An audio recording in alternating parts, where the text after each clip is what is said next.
I talk about up to the part I can talk about, and they approved for me to talk about up to that point. When it comes to what the government may or may not have in its possession, all I can simply say is that there is very compelling evidence to suggest that the U.S. government is in absolute possession of exotic material that is not made by humans. Now, beyond that, I can't really expound upon. I haven't been given permission to talk about it. But what I can say is what I've already said for the record, which has been approved by the Pentagon. I won't get in trouble by saying it. Is that we are there's very compelling data to suggest that we are in possession of. Why is the Pentagon teasing us? Why do they tell you? Why are they allowing you to say we are in possession of something that was not made by human beings, but not allowed to elaborate, not allowed to show these very compelling videos that you're talking about that you've seen? I don't. Well, two reasons. I don't think they have a choice. I think with now the introduction of cell phones and Ring cameras, the cat's out of the bag. It's the worst kept secret at this point. Two, there is a faction, unlike before in the Cold War, I believe there is a faction of people inside the government that do want this conversation to occur. But equally, there's still a faction of people that are very mad with me. They do not want me having this conversation. And mark my words, just by me being on your show, it is going to cause an absolute storm inside the Pentagon, and I am sure the other shoe is going to drop. I promise you, you're going to hear all sorts of stuff. People make stuff up about me trying to discredit this topic, because as many people are in the government that want this topic to be discussed now, there's still some people that do not want this conversation. Could you steel man their position?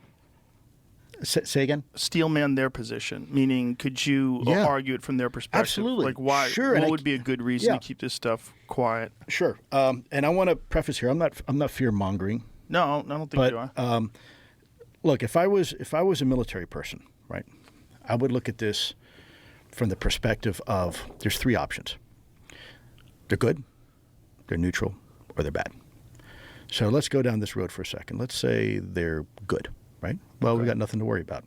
The problem is there's nothing to suggest that they truly are benevolent. People say, well, they're like, they don't want us to nuke ourselves. Well, I discuss it in what I wrote, that there's no data to suggest that. They didn't stop us from dropping atomic bombs on Hiroshima and Nagasaki and vaporizing 500,000 living souls. They didn't stop us when we started developing nuclear weapons from the atomic age. They didn't stop the proliferation of nuclear weapons. They didn't stop the testing in the Nevada range of atomic and nuclear weapons. And now, how many countries have atomic weapons and nuclear weapons? A lot, right? They didn't stop Chernobyl. They didn't stop Fukushima. They didn't stop 3 Mile Island. So to say that they're here to help us, I'm not sure there's data. People say, well, in Minot and North Dakota and Montana, the UFOs came in and they interfered with our nuclear weapons, and they brought the entire Echo flight offline. Which, by the way, I have the government report on that if you want it. But in Russia, a lot of people don't know, they turned them on. Right? So that's equally scary. They're interfering with our nuclear capability, whether to attack or to defend ourselves. So when you say they turned them on in Russia, this is a Russian report? Yeah. So this is I don't know if you remember the congressional hearing that occurred last year where with David Grush? Nope, the other one, with Undersecretary of Defense for Intelligence, Ronald Moultrie, and some people from the Navy.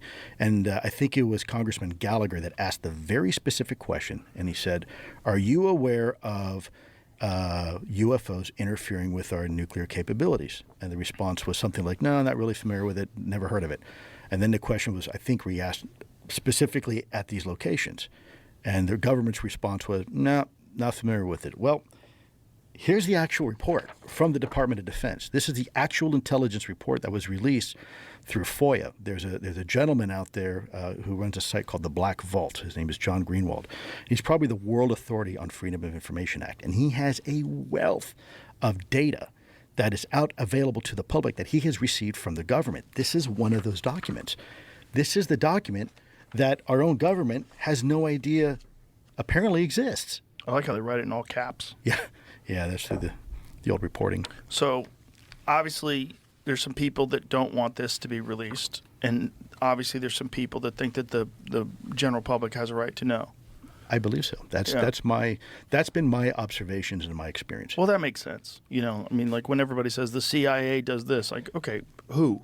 Who in the CIA? I didn't right? finish though the other parts, right? So if they're not here for if they're not friendly, right, that leaves them neutral like us, right, or benevolent. Benevolent. Now, from a military perspective, and I just want to caveat, I don't agree with this, but I can respect the understanding. You, sir, are a general, and I say to you, we cannot prove that they're not here to do something bad. But what we do know is that they can interfere. They're very interested in our military capabilities, and they have interfered with our nuclear capabilities, right? Mm-hmm. From a military perspective, that looks an awful lot like something we call IPB, initial preparations of the battle space, or perhaps even ISR, intelligence, surveillance, and reconnaissance. Whenever we're going to go into a foreign country and invade, we do long-range surveillance. We want to know how the enemy operates, how they react. So even if there's a 2% chance, 5% chance that these things are here to do something malevolent, right? Mm-hmm. Then we probably should not tip our hands to the fact that we are aware of it publicly, because what happens the moment that the bad guys in a foreign country find our surveillance team over the border? We've got 12 hours. We got to invade, because the element of surprise is now over. So some may feel in the government the mere fact of acknowledging this, if there is some sort of malintent, may push up artificially a clock that exists somewhere for these things to say, okay, the foolish humans are now, the cat's out of the bag. They know we're here. We need to go in now for whatever reason they may have. So that is the military mindset potentially of some of these individuals who want to keep this secret. So they're worried about an actual invasion. Well, but they have to be. That is right, that is the role of our national security apparatus, right? Even if there's a 1% chance, right, they have to consider that in their planning and in their decision-making matrix. So, again, going back to what I said, I respect that. I don't agree with it, but I can respect that. If that is the reason why, then I would say, okay, look, in your heart, you really do have the best interests of the American people. You are a patriot. I can accept that. Again, I don't think it's your decision to make. I think it needs to go to Congress. I think it needs to go to the president. Let the American people decide. I think America can handle the truth. I think America deserves the truth. And let the American people decide.